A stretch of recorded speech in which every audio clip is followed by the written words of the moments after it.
electoral college, and just did query that in my own mind. And for me, it's not an issue of trust. It's just an issue of the value of having fresh perspective.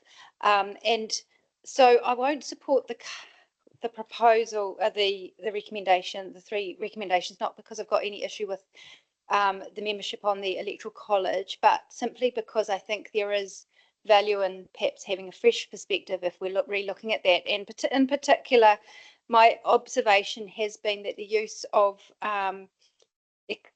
exceptional circumstances has been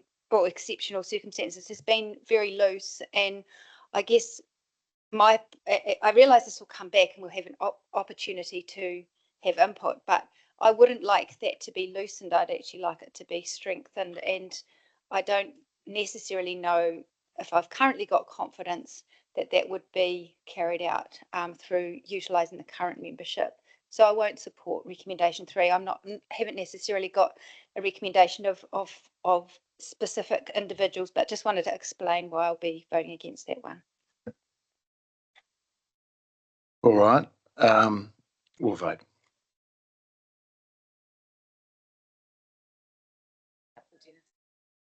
Oh, okay. All right. So what we're going to do is we'll vote with 1 and 2 to start with, and we'll do 3 separately. So if we can vote on 1 and 2 now, please.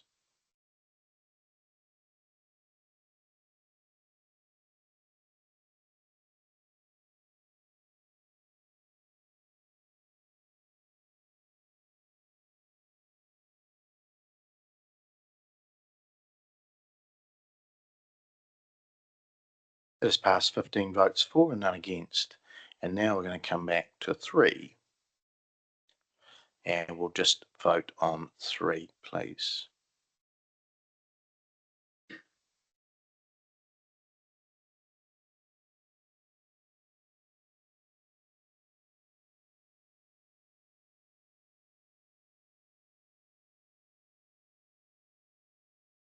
And that has passed 12 votes for, 1 against, 2 abstentions.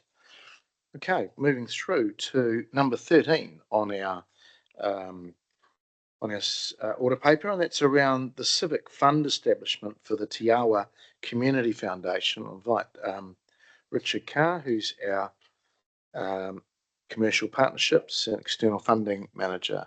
Richard, welcome. Thank you. Hello, my name's Richard Carr. I'm the Commercial Funds and Partnership Manager here at Council. My first time sitting as an officer, so thank you very much for all your service, and I'm happy to be here. The memorandum in front of you I'll take as read and relates to a progress update only for the formation of a civic fund in conjunction with Te Awa Community Foundation. So Richard, just in terms of the Te Awa Foundation, I mean most people should know what it is. It's our community foundation for the city and the wider region, but this is around really setting up like a general endowment fund. Is that what we're trying to do? That's correct. This is the establishment of the first geographically bound perpetual community fund. So it's a charitable fund that allows members of the community to, and it is perpetual in its nature. So distributions are limited to effectively a small portion, and the principal capital remains untouched. Yeah. So it's a long-term community civic fund. Great. Thank you. Councillor Barton. Thank you, Mr. Mayor. Thank you for bringing this one in. This is just sheer nosiness. Tararua District Council seed funded 7 local funds. How much have they put into those funds? I am not aware exactly, but my understanding is that it's more than we have in each of those individual funds. But that's effectively, I can go find out and report back to you if you'd like. You think more than $70,000? More than 70,000 is my understanding. And the other councils in the area, Ruapeu, Rangitikei, as listed, have they put anything into anything for Te Awa, or? At this stage, no, that is not my understanding. Okay. And if there are you might not know this because it's about the structure of the fund, but if there's an application to the fund for a project that is cross region, how does that work with the geographically specific funds? So with the formation and what this update is effectively those distribution rules and the guidance has yet to be established. And as the founding party, those distribution rules are subject to our discretion at this stage. And so in conjunction with Te Awa Community Foundation, we'll be able to establish those guidelines. Now, the vital element is that the purpose of the fund is very clearly aligned to council. And so those priorities can be reflected in cross-boundary projects if it meets the council's discretion around those priorities. Okay, thank you. No further questions. Councillor Barrett. Thank you, Mr. Mayor. Thanks, Richard. Just interested in that purpose as laid out in the establishment guidelines. And my read of it is that it's kind of anything under the sun, wonderfully broad. And I just wanted to know, I guess, further than to your response around disbursement guidelines and further to the potential to recruit philanthropic investment into this, whether there be opportunity for donors to tag or somehow segment, or is it literally anything under the sun fund? So there is further ability for donors to guide their donations. And so the donors' wishes can be reflected within the donations itself. And then that's taken on board by the community fund to make note of that. The difficulty with the perpetual fund is obviously that can lapse or change. One of the key elements of the perpetual fund having a broad investment mandate is that we can ensure that over the very long term, it remains relevant to us and what we do, while not getting ring fenced into something that may not be able to distribute in the future. Thanks. And just in terms of the forward administration of this fund, appreciate this has come to us because we're the founding, on behalf of the community, we're the founding donor. But will council have any ongoing administrative requirement, or is there effectively an overhead coming out of council effort to make this a success, or is it up and flying on its own now? It's largely up and flying on its own. In terms of cost, there's no additional financial contributions required for the ongoing administration of it. The only thing would be we want to support the growth of that fund, so it may come in the form of marketing and just genuinely supporting the growth of the fund over the medium and long term. Great, There's thanks. no financial commitments required. Cool, thanks for those clarifications, Mr. Mayor. Great. Thanks, Richard. Not bad for first time. Well done. So we've got a recommendation there to council that we note the progress towards establishing a civic fund in conjunction with the Te Awa Community Foundation. I'm happy to move that, seconded by the Deputy Mayor. Councillors, I'll find out how much TDC put in. I've just put a request in to the Mayor. And I do know that they purposely had, because their district was and communities of interest were quite town orientated, they did different parts of their community. Of course, the city is city-wide, so ours is very much city focused. I do know of some individuals looking at putting some money in on an endowment basis, but like Councillor Barrett asked, having some, I suppose, tags around it and what it could be used for, rather than just a catch-all. Look, we're a late player to this, so it's going to take a while. I don't think there'll be any money given out for a number of years until they build the pie. But this is how CET started. This is how a lot of others started. So, and it's been very successful in other communities where, some people at perhaps the end of their life have decided they wanted to do something for their community and they didn't quite know where to put it. This is an avenue. So I'm hoping that some people look at that in this way as well for our region and our city. So if we could vote on this, please.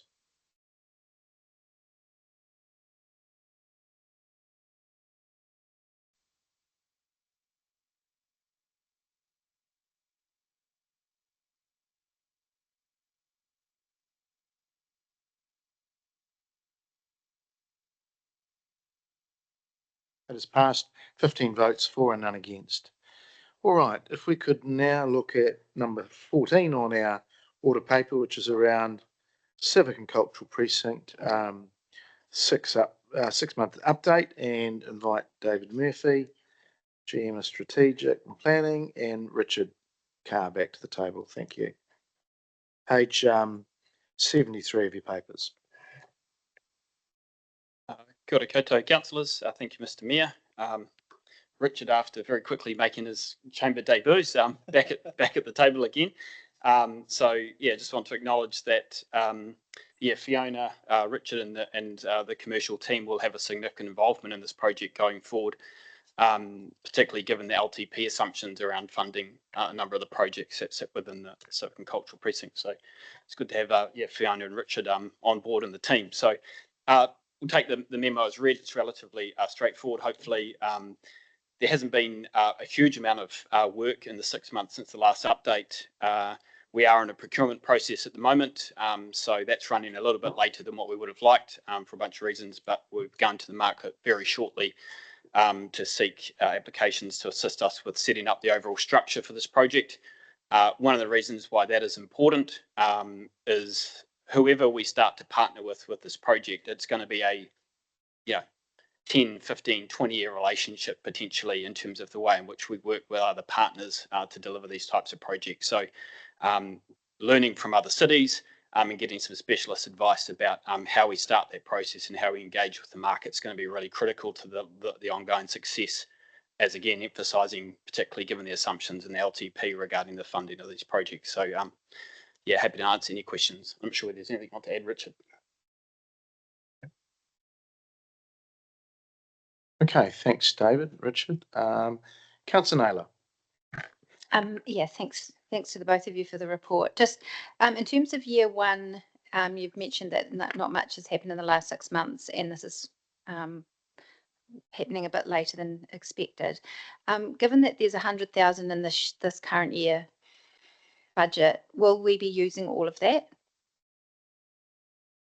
It's probably a little bit hard to say at this stage once we see the proposals back from the market. And look, we are keen once we get those to progress that work that we're seeking from them as best we can in the balance of the 6 months. But I wouldn't like to say now whether all or some of that 100,000 will be spent. But certainly, I think that will be subject to. I guess what I would say too is I think the proposals that we're seeking are likely to be advice that we would that'll inform the project over years 1, 2, and 3 in terms of the key things we need to achieve in this LTP cycle. So I wouldn't like to say right now whether that's all going to be spent or a small portion. So the specialist advice that's being procured, is that for what's described under year 2 or what's described under year 1 on page 73? Because year 1 just says agree scope or brief. Yeah, it's initially it will be about helping us make sure that before we get into the steps within years 1, 2, and 3, that we're going into that informed and understanding the nature of the sorts of this is a new way of working for the council. This is a significant project, involves significant sums of money. The project in itself has had a couple of should we say false starts.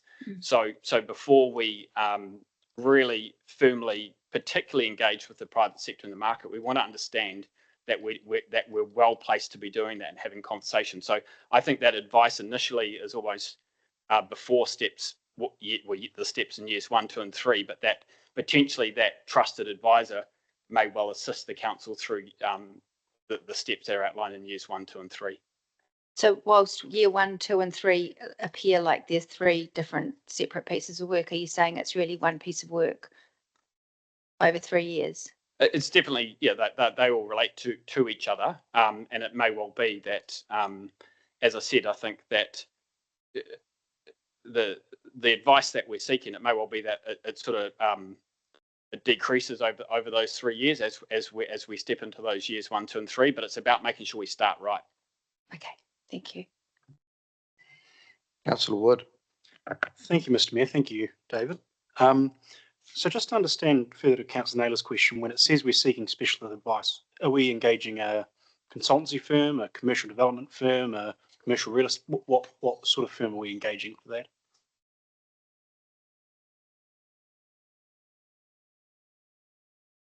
So we're going out for effectively, yes, all of those. Okay. And fundamentally, it's a T-2 engagement. We need to understand what we're dealing with and how we're going to work with a range of different stakeholders, project partners, development partners throughout this. And that's vital to understanding. So we need somebody who's done that work before in a relevant local context. So across New Zealand, we're not looking for some giant global corporate that sells us a dream that they've never done in New Zealand before. We want to find experts in our market who can deliver that for us. Great. As you mentioned, David, this is the third time we're going out to start this project. So what assurance can you give us on council that this time we're going to get it right?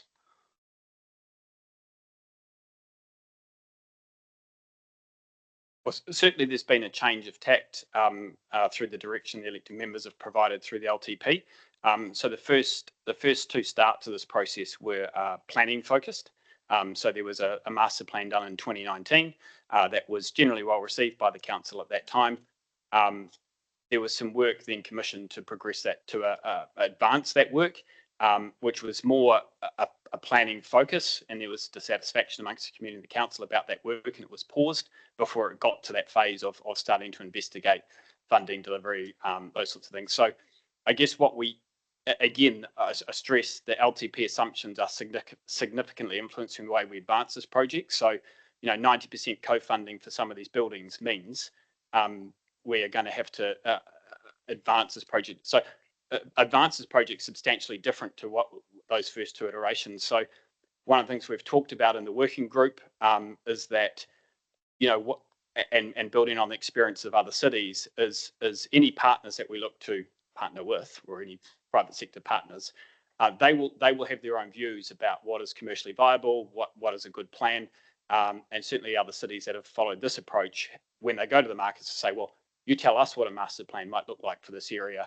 and how you would look to work with the council, rather than the council having a top-down approaches, which is, we've done the planning and we know the answers and we know exactly what's needed, and here we go, here's the master plan. It's flipping that on its head and saying, okay, we've got these land and buildings, we've got these funding opportunities, we've got these partners, we've got these other funding opportunities. Tell us how you would like to work with the council. So it's flipping that on its head. So it's a substantially different approach to the previous two iterations of this project.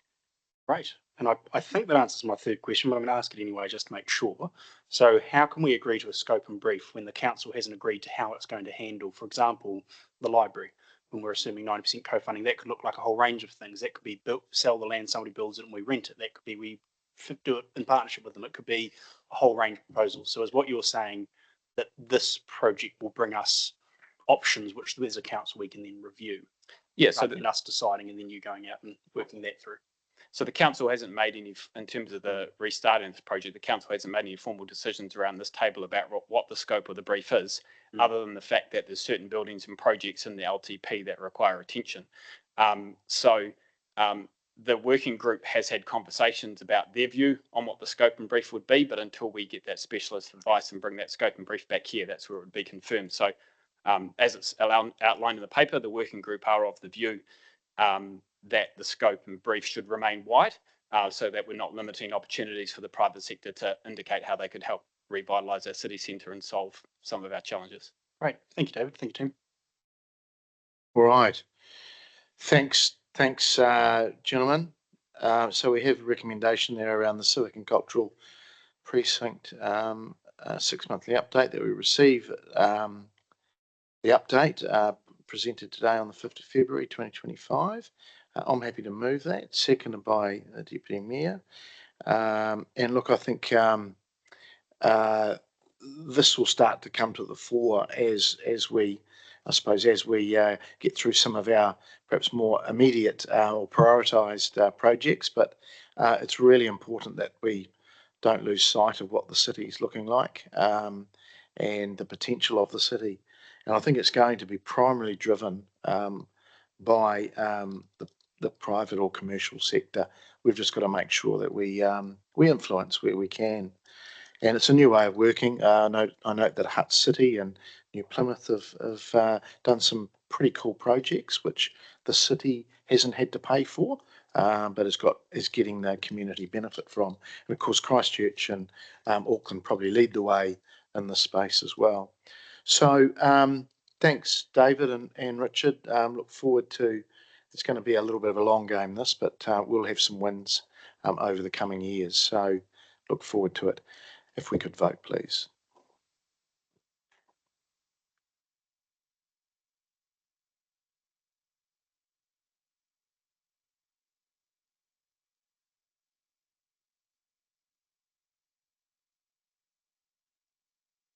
It's passed 15 votes for, none against. Thank you.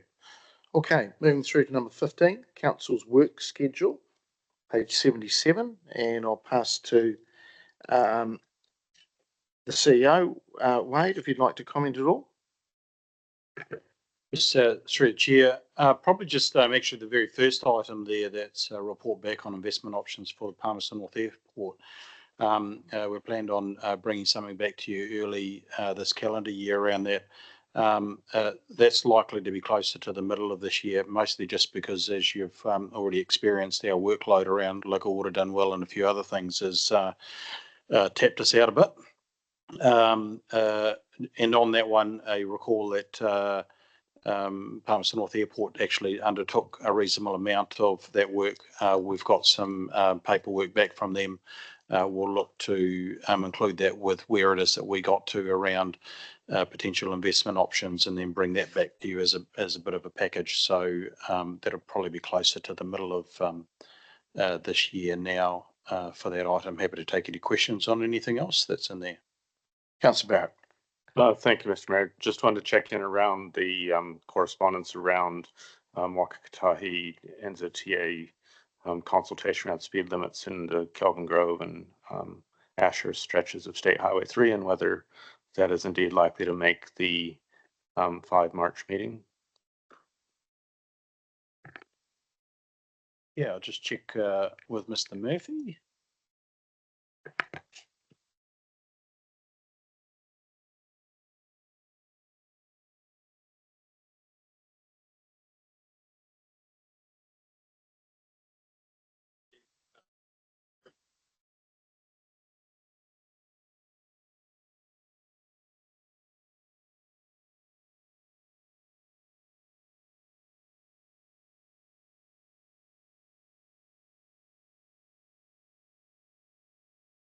There we go.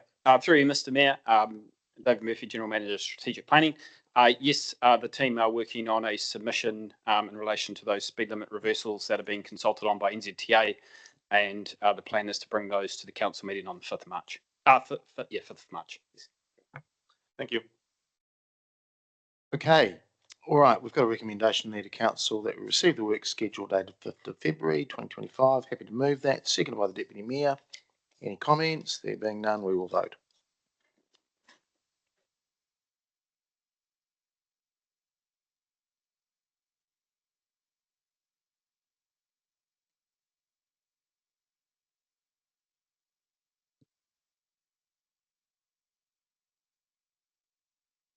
That has passed 15 votes for and none against. Thank you. We will now go to going to part 2 and excluding the public, and that is around matters of commercial activities, and that's on the screen there. So I'm happy to move that we move into part 2 in accordance with what's on the screen, and have the Deputy Mayor seconding that. Thank you. Being no comments, we will vote, please.